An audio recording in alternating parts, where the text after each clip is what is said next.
मुकं करोति वाचालं पंगुं लंघयते गिरिं यत्कृपातमहं वंदे परमानंद माधवम।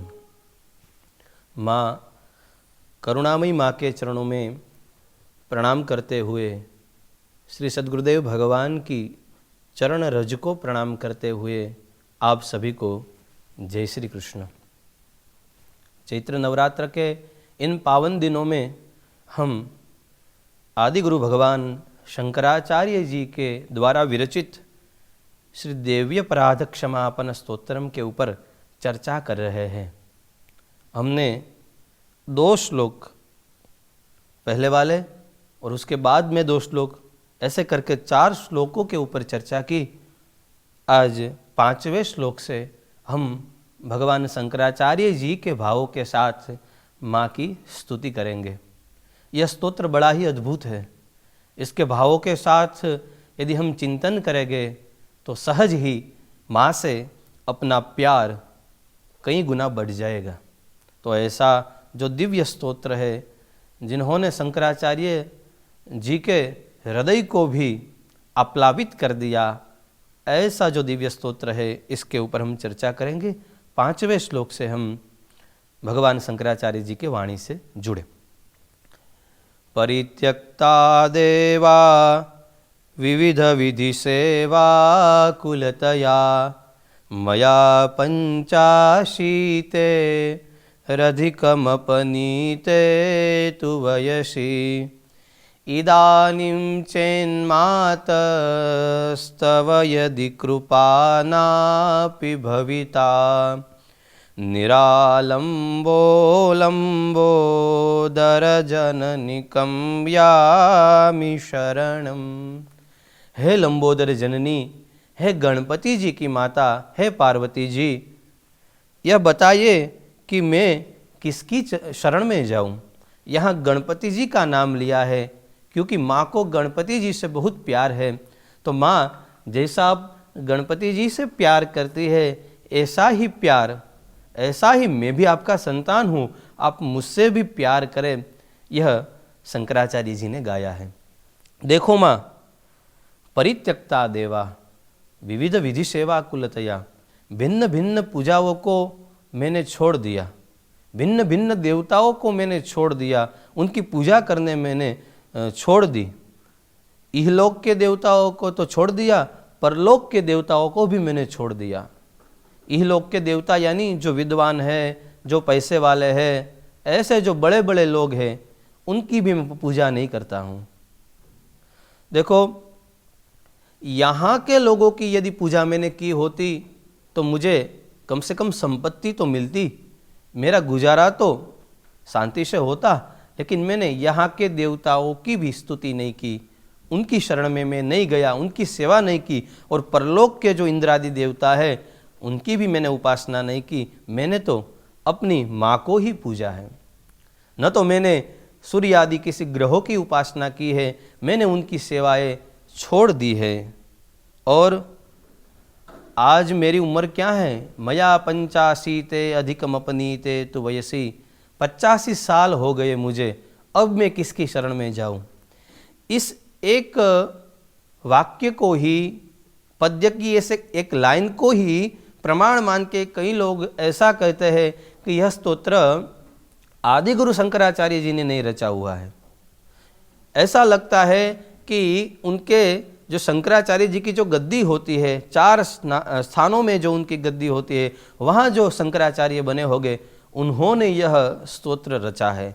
लेकिन यह कहना उचित नहीं है, यह अप्रामाणिक है। क्योंकि शंकराचार्य जी 32 साल जिए थे, 32 साल की उनकी आयुष्य है, और यह 85 साल का उद्देश्य यहाँ कैसे कहा गया? तो इसका यह समाधान है। शंकराचार्य जी कहना चाहते हैं, मानो मेरी 85 साल जितनी उम्र तो चली गई। मानव की उम्र होती है 100 साल की, मेरी 85 साल तो अब चली गई, अब किसके मैं शरण में जाऊँ? अब तो माँ आपका ही शरण मुझे लेना है। और ये एक अर्थ यह भी है कि यहाँ 85 साल से हमें ऐसा अर्थ लेना है जैसे 85 साल के बुढ़े को कोई शरण नहीं देता, उनके शरीर में शक्ति नहीं है कि किसी की उपासना करे, ऐसे ही मैं कमज़ोर हो चुका हूँ, मेरे में शक्ति नहीं है कि मैं किसी की उपासना करूँ, मैं इतना दुर्बल हूँ। तो यह शंकराचार्य जी का भाव है कि मैं 85 साल का हो चुका हूँ। मानव की उम्र बढ़ती है तो फिर सब जगहों से उनका अपमान होता है। घर में भी उसको कहा जाता है चुपचाप कोने में बैठे रहो, खाना मिल जाएगा, भगवान को भजो। इस उम्र में उपेक्षा होती है लोगों के द्वारा, क्योंकि किसी का काम तो आ नहीं सकते, और यह संसार तब तक ही संबंध रखता है जब तक उनके काम आते हैं। इसलिए हे माँ, मेरी इतनी उम्र हो चुकी है, मैं किसी काम का अब नहीं रहा हूँ, तो अब मुझे शरण में ले लीजिए। कहते हैं इदानीम चेन्मातस्तव यदि कृपा नापि भविता, और इस अवस्था में भी यदि आपकी कृपा मेरे ऊपर नहीं बनी तो फिर निरालंबः, मैं तो आधारहीन हो जाऊंगा, मैं तो दुखी दुखी हो जाऊंगा। इसलिए माँ, आप तो गणपति जी की माता है, आप मेरी भी माता है, मैं माँ की शरण में आता हूँ। मुझे पता है माँ की शरण में आकर मुझे निराश नहीं होना पड़ेगा, आप अवश्य ही मुझे अपने चरणों में आश्रय दे देंगी। इसलिए माँ, आप मेरे ऊपर कृपा करें, मैं आपकी शरण में आया हूँ। यह दिव्य भाव शंकराचार्य जी ने 5वें श्लोक में कहा है। अब 6ठे श्लोक के ऊपर हम चर्चा करते हैं। श्वपाको जलपाको भवति मधुपाकोपमगिरा,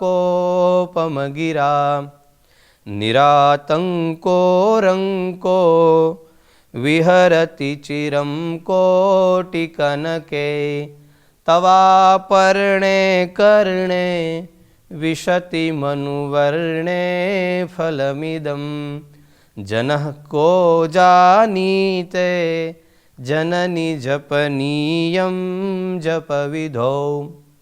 हे माँ, आप अपर्णा है। अपर्णा का मतलब होता है जिन्होंने पर्ण को भी छोड़ दिया। पार्वती जी ने जब भगवान को प्राप्त करने के लिए तपस्या की थी, तब अन्न का त्याग कर दिया था और केवल पर्णों को खाकर गुजारा करती थी माँ, और बाद में तो पर्णों को भी छोड़ दिया, इसलिए अपर्णा ऐसा माता जी का नाम हुआ। तो माँ, आप अपर्णा है। और आपका नाम कैसा है? आपका नाम ऐसा दिव्य है कि यदि कोई चांडाल, वो भी यदि आपके नाम को एक बार सुन ले तो वो भी मधुपाकोपमगिरा, मानो मिष्टान्न की तरह मधुर वाणी को बोलने वाला हो जाए।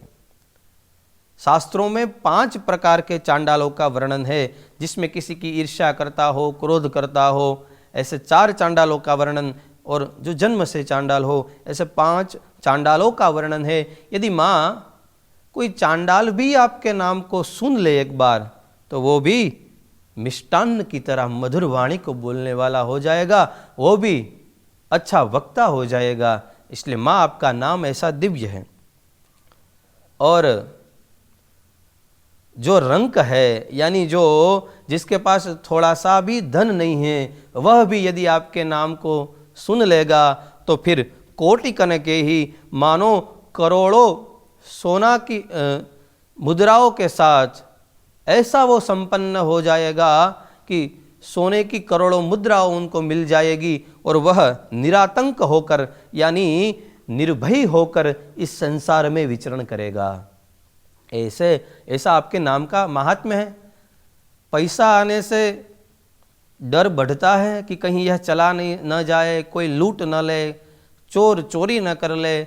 लेकिन माँ, यदि आपके नाम को सुनकर उसके वहाँ संपत्ति आई है, तो फिर वह निरातंक हो जाता है, क्योंकि आप उनकी रक्षा करते हो। माँ के नाम का ऐसा दिव्य महत्व है। हम तो कहेंगे हमने तो कई बार माँ के नाम का श्रवण किया हुआ है, लेकिन हम तो मधुपाकोपमगिरा ऐसी मीठी बानी बोलने वाले हुए नहीं, हम तो करोड़ों के स्वामी हुए नहीं। लेकिन सुनने में भी फर्क होता है। देखो, सुनने में आतुरता होनी चाहिए। माँ के शब्द सुनने में यदि आतुरता होगी तो फिर यह अवश्य ही घटेगा। कैसे आतुरता होगी? एक उदाहरण के द्वारा देखते हैं। कोई बच्चा यदि बीमार पड़ जाए और बेहोश हो जाए, उसको अस्पताल में दाखिल हम कर दे, तो फिर वह माँ उसके पास रहती है, उसके तकिए के पास, उसके सिर के पास वह बैठती है और यह प्रतीक्षा करती है कि कब मेरा बालक जागृत हो जाए। 5 कलाक, 7 कलाक, एक दिन बीत जाता है, 24 घंटे हो जाते हैं, 2 दिन बीत जाते हैं, लेकिन बच्चे को होश नहीं आता है और मानो अचानक देव कृपा से होश में आ जाए, वह जागृत हो जाए और माँ ऐसा शब्द बोले तो वो कैसे माँ प्रसन्न हो जाती है। और माँ के कानों में यह शब्द सुनने के लिए कितनी प्रतीक्षा होती है। इतनी प्रतीक्षा यदि माँ के, करुणामयी माँ के नाम सुनने में हमें होगी तो फिर अवश्य ही यह होगा कि स्वपाक भी मधुपाकोपम गिरा बन जाता है और जो रंक है वो भी करोड़ों का स्वामी बन जाता है। तो आतुरता के साथ, जिस आतुरता के साथ द्रौपदी ने पुकारा, जिस आतुरता के साथ गजेंद्र ने पुकारा, इस आतुरता के साथ यदि परमात्मा को पुकारेंगे तो अवश्य ही परमात्मा हमारे पास दौड़ा आएगा। देखो, इस आतुरता कैसे बने, महापुरुष ऐसा हमें बताते हैं कि इसके लिए हर रोज माला करनी होती है, हर रोज भगवान का नाम लेना होता है और नाम लेते लेते प्रीति बढ़ जाए और एक बार भी नाम लेते, करोड़ों नाम ले, उसमें से एक नाम भी ऐसी आतुरता के साथ लिया जाएगा तो फिर अवश्य ही माँ कृपा करेगी। तो माँ, आप तो ऐसी करुणामयी है, आपके नामों को सुनने मात्र से इतना फल मिलता है, तो फिर जनह को जानीते। व्यक्ति जब भगवती का नाम अनुष्ठान के द्वारा, नियम के द्वारा, प्रेम के द्वारा यदि जप विधो जप नियम, उसका यदि जप करेगा तो इसका महात्म्य है जननी जनह को जानीते। कौन व्यक्ति उसके महात्म्य को जान सकता है? माँ के नाम का ऐसा दिव्य महात्म्य है। और माँ का सेवन जिसने किया, ऐसे शिवजी की भी बात आगे के श्लोक में कर रहे हैं। 7वें श्लोक में शंकराचार्य जी कह रहे हैं, चिता भस्मालेपो गरलमसनं दिक्पटधरो जटाधारी कंठे भुजगपतिहारी पशुपति कपाली भूतेशो भजति जगदीशेकपदवीं भवानी त्वत्पाणि ग्रहण परिपाटी फलमिदम।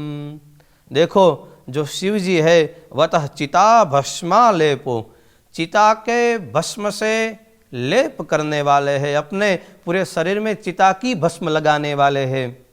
और गरलम असनम, विष का भोजन करने वाले हैं, विष को ग्रहण करने वाले हैं। दिक्पट धरो, दिशाओं कोई अपना वस्त्र के रूप में धारण करते हैं, वह दिगंबर है। जटाधारी, बड़ी बड़ी जटाएं धारण की हुई है और कंठ में भुजग है, सर्पों की वो माला धारण करते हैं। पशुओं के वह पति है, कपाली है यानी कपाल को हाथ में धारण करने वाले हैं। भूतेश है, उनके आसपास भूत प्रेत इत्यादि भटक रहे हैं। फिर भी वह जगदीश है, जगत के स्वामी हैं। जगतः पितरो वंदे पार्वती परमेश्वरो, ऐसे जगत के एकमात्र स्वामी है। इसका कारण क्या है? इसका एक ही कारण है, हे भवानी, हे पार्वती, आपके हाथ का ग्रहण उसने किया। जब पाणी ग्रहण हुआ, आपसे भगवान ने जब से विवाह किया, तब से इतने वह बड़े जगदीश हो गए। ऐसे तो भगवान इतने अमंगलशील वाले हैं, फिर भी आपके पाणी ग्रहण का इतना प्रभाव है कि वह जगदीश हो गए। माँ है वह करुणामयी है, करुणा रूपी है। यानी ब्रह्म भी जब करुणा से युक्त हो जाए, जब करुणा को अपने साथ में रखे, तभी वह जगदीश हो सकते हैं। जो उपेक्षित है समाज में, भगवान ने उसका स्वीकार किया, यानी करुणा के चलते, यानी कि भवानी के चलते, पार्वती के चलते उन सब का स्वीकार करने के कारण महादेव जगदीश हुए हैं। हे माँ, आपका पाणी ग्रहण का यह फल है, इतनी कृपालु है आप, इसलिए माँ आप मेरे ऊपर भी कृपा करें। जैसे आपने शिव जी को अपने पति के रूप में स्वीकार किया, हे माँ मैं आपका बालक हूँ, मैं आपका बच्चा हूँ, आप भी मेरे साथ संबंध जोड़ ले, आप भी मुझे अपना बच्चा बना ले। जैसे गणपति जी संतान है माँ की, इसलिए सबसे पहले उनकी पूजा होती है, इतना उनका महात्म्य है। माँ हमको भी अपना बच्चा बना ले, हमको भी आपका वात्सल्य चाहिए, हमको भी आपकी गोदी में बैठना है। माँ हमारे ऊपर कृपा करे। आपके चरणों में हे करुणामयी हम प्रणाम करते हैं। 7वें श्लोक के इस भाव को माँ करुणामयी माँ के चरणों में हम समर्पित करेंगे। कल इससे आगे वाले श्लोक के ऊपर हम चर्चा करेंगे। आप सभी को जय श्री कृष्ण।